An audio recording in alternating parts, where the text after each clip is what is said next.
Hinikayat ng Malacanang ang ilang opisyal ng gobyerno katulad ni Mayor Magalong na diretsyong magsumbong sa Pangulong Bongbong Marcos Jr. patungkol sa mga palpak na flood control projects. Para bigyan tayo ng detalye, live mula po sa Malacanang, nasa frontline ng balitang yan si Maricel Halili. Maricel, anong balita dyan sa Malacanang? Ukol pa rin dito sa hindi matapos-tapos na flood control projects na maanumalya nga.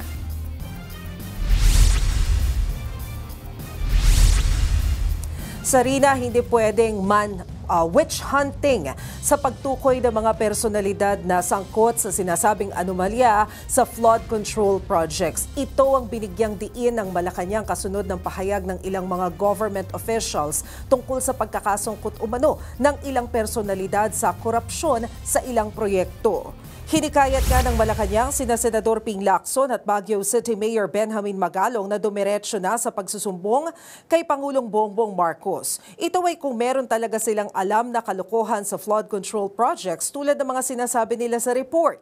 Welcome naman daw ang lahat ng impormasyon sa Pangulo kahit wag na raw silang dumaan sa sumbong sa Pangulo website. Nauna na kasing sinabi ni Lacson at Magalong na may 67 congressmen na ginagawang front lang ang ilang kontraktor para maka-kickback sa mga proyekto. Bukod dito, nilinaw ni Jose Castro na hindi kasama ang Department of Public Works and Highways sa mangunguna sa investigasyon sa mga flood control projects. Ang oversight team umano ay ang Department of Economy, Planning and Development o DepDev. Chair ang kanilang Regional Director habang co-chair naman ang Regional Director ng DBM, DILG at Regional Team Leader ng OP Presidential Management Staff. Maaari rin umanong magkaroon din ng kinatawan mula sa non-government o people's organization. Ang lahat daw ng makakalap na report ay isusumite sa DepDev at ang consolidated report ang siyang ibibigay sa Pangulo. Pakinggan natin ang pahayag ni Jose Castro. Idiretso na po nila ito sa Pangulo kung meron silang partikular na pangalan na alam at para po mas mabilis ang pag-iimbestiga. Welcome po lahat yan.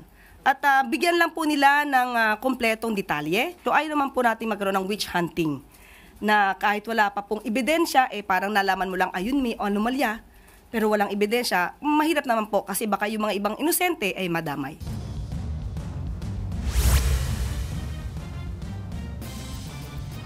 Sarina, nilinaw din ng Malacanang na yung 15 kontraktor na ipinakita ni Pangulong Bongbong Marcos sa kanyang press briefing kahapon ay hindi pa kasama sa mga blacklisted sa gobyerno. Ito daw ay sasailalim pa sa investigasyon dahil kailangan nilang malaman, una, existing ba yung mga proyekto? Hindi ba ito mga ghost projects? Pangalawa, operational ba ito? At pangatlo, effective ba yung ginawang proyekto o gumagana ba? Sarina?